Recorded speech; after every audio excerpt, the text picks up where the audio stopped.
నమస్కారం సుధీర్ సార్. నమస్కారం అండి. సార్, కాంపిటేటివ్ ఎగ్జామ్కి ప్రిపేర్ అయ్యే స్టూడెంట్స్ అందరూ కూడా నోటిఫికేషన్ ఎప్పుడెప్పుడు రిలీజ్ అవుతుందా అని చూస్తూ ఉంటారు. అండ్ అందులో భాగంగానే మనకి ఆర్ఆర్బీ ఏఎల్పి సంబంధించి 2026కి ఎగ్జామ్ నోటిఫికేషన్ అయితే రిలీజ్ అయింది. ఎలిజిబిలిటీ ఎలా ఉంటుంది అండ్ దాంతోపాటు ఎవరైనా కూడా అప్లై చేసుకోవాలి అంటే ప్రాసెస్ ఎలా ఉంటుంది, లాస్ట్ డేట్ ఏంటి, ఇందులో ఎన్ని వేకెన్సీస్ ఉన్నాయి, ఎలా ఉంటుంది సార్? 2026కి సంబంధించి రైల్వే డిపార్ట్మెంట్ నుంచి వస్తున్నటువంటి one of the biggest notification అండి. ఎందుకంటే లాస్ట్ ఇయర్ కూడా మనకి ఏఎల్పి నోటిఫికేషన్ వచ్చింది, సమ్వేర్ 9,000 వేకెన్సీస్ ఫిల్ చేశారు. ఈ ఇయర్ 11,127 వేకెన్సీస్ ఏఎల్పి పోస్టులు ఫిల్ చేస్తున్నారు. దీనికి కావాల్సిన నోటిఫికేషన్, దీనికి సంబంధించిన నోటిఫికేషన్ రిలీజ్ అయింది ఆల్రెడీ. అప్లికేషన్ డేట్ మే 15వ తారీఖు నుంచి ఆన్లైన్లో అప్లై చేయాలండి. ఓకే. దీనికి 14th జూన్ వరకు టైం ఉంటుంది. 15 మే దగ్గర నుంచి మొదలుపెట్టి 14 జూన్ వరకు ఆన్లైన్లో అప్లికేషన్ ఫిల్ చేసుకోవడానికి అవకాశం ఉంది. ఎవరైతే 10థ్తో పాటు ఐటీఐ చేశారో లేదా 10th తర్వాత అప్రెంటిషిప్ ఉంటుందండి, అప్రెంటిషిప్ చేసిన వాళ్ళు దీనికి ఎలిజిబిలిటీ ఉంటుంది. డిప్లొమా చేసిన వాళ్ళు 10th తర్వాత డిప్లొమా చేసిన వారు, కాకపోతే డిప్లొమాలో మనకి చాలా స్ట్రీమ్స్ ఉంటాయి. ఏఎల్పికి ఎలిజిబిలిటీ 4 స్ట్రీమ్స్కి మాత్రమే ఉంటుంది. మెకానికల్ ఉంటుంది, ఎలక్ట్రికల్ ఉంటుంది, ఎలక్ట్రానిక్స్ ఉంటుంది, ఆటోమొబైల్ ఇంజనీరింగ్ ఉంటుంది. ఈ 4 స్ట్రీమ్స్లో డిప్లొమా చేసిన వారు ఏఎల్పి నోటిఫికేషన్కి ఎలిజిబిలిటీ ఉంటుంది. అదేవిధంగా బీటెక్ చేసిన వారు కూడా, బీటెక్లో కూడా ఓన్లీ ఈ 4 స్ట్రీమ్స్ మాత్రమే, mechanical, automobile engineering, electrical and electronics, వీరు ఏఎల్పి నోటిఫికేషన్కి అప్లై చేసుకోవచ్చు. సో 11,127 వేకెన్సీస్ అనేది పెద్ద నెంబర్ అండి. గవర్నమెంట్ సెక్టార్లో, పబ్లిక్ సెక్టార్లోకి జాబ్ తెచ్చుకోవాలి అని అనుకునే వాళ్ళకి ఇది ఒక మంచి అవకాశమే.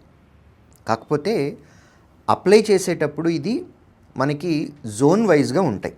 South central zone, east Coast zone, ఇలా మనకి ఏవైతే రైల్వే డిపార్ట్మెంట్లో జోన్స్ ఉంటాయో ఒక క్యాండిడేటు ఏ జోన్కైనా సరే అప్లై చేయొచ్చు. సో జోన్ వైజ్గా అప్లై చేసుకోవాలి. దీనికి ఏజ్ లిమిట్ అనేది మినిమం 18 ఇయర్స్ ఉండాలి, మ్యాక్సిమం 30 ఇయర్స్ ఉండాలి. 18 to 30 ఇయర్స్ గ్రూప్ వారు మాత్రమే ఈ నోటిఫికేషన్కి ఎలిజిబిలిటీ ఉంది.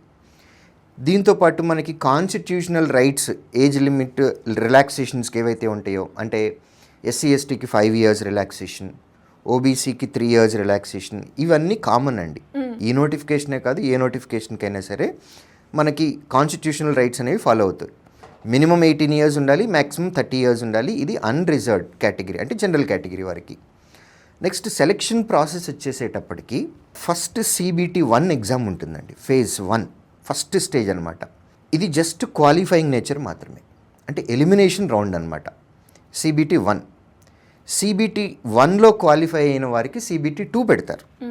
CBT 2లో పార్ట్ ఏ, పార్ట్ బి అని 2 రకాలు ఉంటాయి. 2 ఒకేసారి జరుగుతాయి ఎగ్జామ్. పార్ట్ ఏలో మనకి వాళ్ళ బేసిక్ సైన్స్ అండ్ ఇంజనీరింగ్తో పాటు జనరల్ సైన్స్ ఉంటుంది, రీజనింగ్ ఉంటుంది, అర్థమెటిక్ ఉంటుంది. పార్ట్ బిలో ట్రేడ్ అని అంటాం, ట్రేడ్కి సంబంధించిన క్వశ్చన్స్ ఉంటాయి.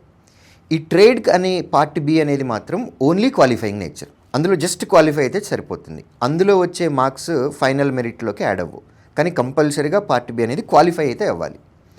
పార్ట్ ఏలో వచ్చే మార్కులు చాలా ఇంపార్టెంట్. CBT 2లో పార్ట్ ఏలో వచ్చే మార్కులు మాత్రం చాలా ఇంపార్టెంట్, ఎందుకంటే అది మెరిట్ మార్కుల్లోకి కన్సిడరేషన్ ఉంటుంది. ఎవరైతే CBT 2 క్వాలిఫై అవుతారో వారికి CBAT ఉంటుంది, సైకోమెట్రిక్ టెస్ట్ అని అంటాం. సో అందులో బ్యాటరీస్ అని అట్లా ఉంటాయి. సైకోమెట్రిక్ టెస్ట్ అంటే మైండ్ సెట్ ఎలా ఉంది అనేది ఐడెంటిఫికేషన్ కోసం. CBAT computer based aptitude test అంటాం. CBAT ఉంటుంది. CBAT అయిపోయిన తర్వాత డాక్యుమెంట్ వెరిఫికేషను, తర్వాత మెడికల్ ఎగ్జామినేషన్. సో డాక్యుమెంట్ వెరిఫికేషన్లో మనం ఏవైతే డాక్యుమెంట్ సబ్మిట్ చేస్తున్నామో అవన్నీ మనం ప్రూవ్ చేసుకోవాలి. తర్వాత మెడికల్ ఎగ్జామినేషన్. మెడికల్ ఎగ్జామినేషన్ అంటే ఏఎల్పిగా అప్లై చేసి మనం ఉద్యోగం తెచ్చుకోవాలి అని అనుకుంటే ఫిజికల్గా ఫిట్ ఉండాలి, హైట్ చెక్ చేయటము ఇట్లాంటివి ఏమీ ఉండవండి.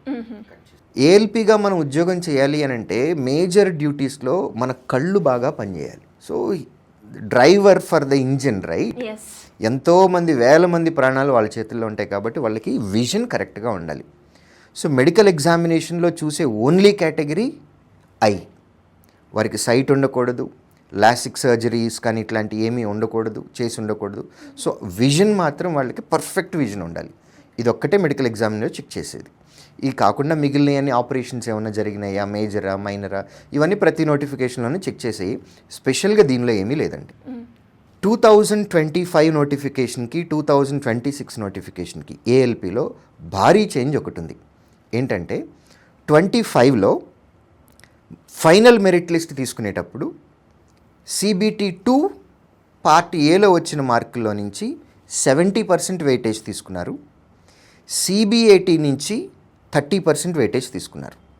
కానీ ఇప్పుడు లేటెస్ట్గా వచ్చినటువంటి 2026 నోటిఫికేషన్లో CBT 2లో ఉన్న పార్ట్ ఏ నుంచి 50% వెయిటేజ్, CBATలో నుంచి వచ్చిన మార్కులోంచి 50% వెయిటేజ్. సో అంతకుముందు 70-30 ఉన్న కాస్త ఇప్పుడు 50-50 అయింది. కాబట్టి చాలా కేర్ఫుల్గా తీసుకోవాలి.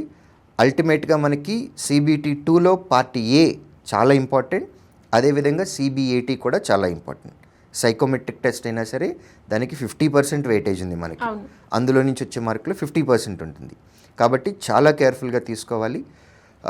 ఈ నోటిఫికేషన్లో 11,127 వచ్చినాయి. మంచి నోటిఫికేషన్. లాస్ట్ ఇయర్ తోటి కంపేర్ చేసినట్లయితే కనుక పెద్ద నోటిఫికేషనే, వండర్ఫుల్ ఆపర్చునిటీ ఇది.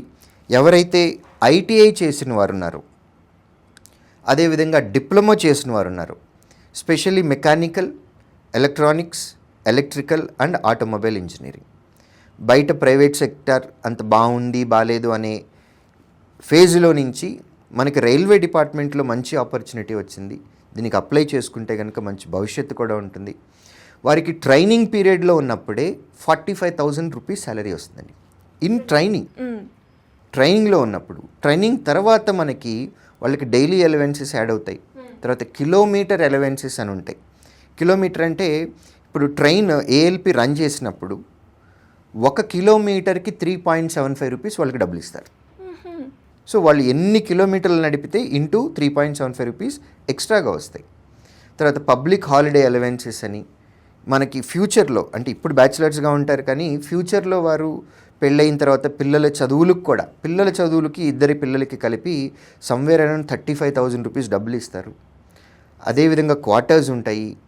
మంత్లీ ట్రిప్స్కి ట్రైన్ వారి వాళ్ళ క్యాడర్ని బట్టి సెకండ్ క్లాస్ ఏసీ టికెటా, థర్డ్ క్లాసా, లేకపోతే ఫస్ట్ ఏసీనా, స్లీపర్ క్లాసా, అట్లా ఫ్యామిలీ మొత్తానికి ట్రిప్కి సంబంధించినవి అవి ఉంటాయి. తర్వాత రైల్వే డిపార్ట్మెంట్కి సంబంధించి ఓన్లీ రైల్వే హాస్పిటల్స్ ఉంటాయి. వండర్ఫుల్, ఇండియాలో one of the best treatments జరిగేటటువంటి హాస్పిటల్స్ అవన్నీ. సో ఎంప్లాయీస్ని కూడా చాలా బాగా చూసుకుంటుంది రైల్వే డిపార్ట్మెంట్. బెనిఫిట్స్ చాలా ఉన్నాయి. వన్స్ పోస్టింగ్ కన్ఫర్మ్ అయిపోయిన తర్వాత 65,000 రూపీస్ మినిమం దగ్గర నుంచి మొదలుపెట్టి 90,000 రూపీస్ వరకు వస్తాయండి. ఈ రేంజ్ నేను ఎందుకు చెప్పాను అని అంటే వాళ్ళు ఎన్ని కిలోమీటర్స్ నడుపుతారు అనే దాన్ని బేస్ చేసుకుని ఉంటుంది. అదేవిధంగా ఓవర్ టైం కూడా ఉంటుంది వాళ్ళకి.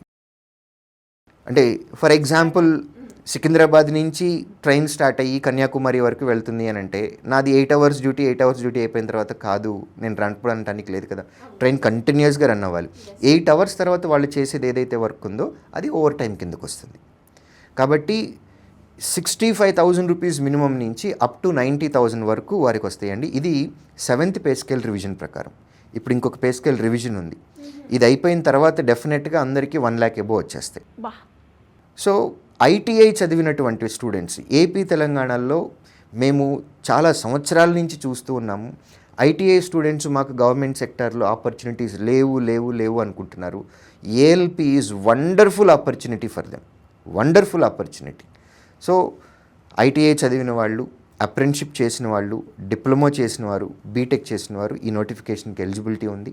అప్లై చేసుకొని ప్లాన్డ్గా చదువుకొని ప్రాపర్ ప్లాన్ తోటి కనుక వారు ప్రిపేర్ అయినట్లయితే కనుక 2026లో ఉన్న ALP నోటిఫికేషన్ ద్వారా వారికి ఉద్యోగం వచ్చే ఛాన్స్ ఉంది. సూపర్ సార్, గ్రేట్ ఇన్ఫర్మేషన్ అని చెప్పొచ్చు. అండ్ మీరు అన్నట్టుగానే ITI స్టూడెంట్స్కి ఎస్పెషల్లీ గవర్నమెంట్ జాబ్ తెచ్చుకోవాలి అనుకునే వాళ్ళందరికీ కూడా ఇది బెస్ట్ ఆప్షన్ అని చెప్పొచ్చు. అండ్ ఇంకా ఎవరికైనా కూడా దీనికి సంబంధించి ఎలాంటి ఇన్ఫర్మేషన్ కావాలి అన్నా కూడా మిమ్మల్ని అప్రోచ్ అవ్వాలి అంటే ఏ విధంగా ఉంటుంది సార్? శ్రీధర్ CC ఆఫ్లైన్ సెంటర్స్కి డైరెక్ట్గా విజిట్ చేయొచ్చండి, లేదంటే స్క్రీన్ పైన కనపడుతున్న ఈ నెంబర్కి కాల్ చేయొచ్చు. Thank you sir, thank you so much. Thank you.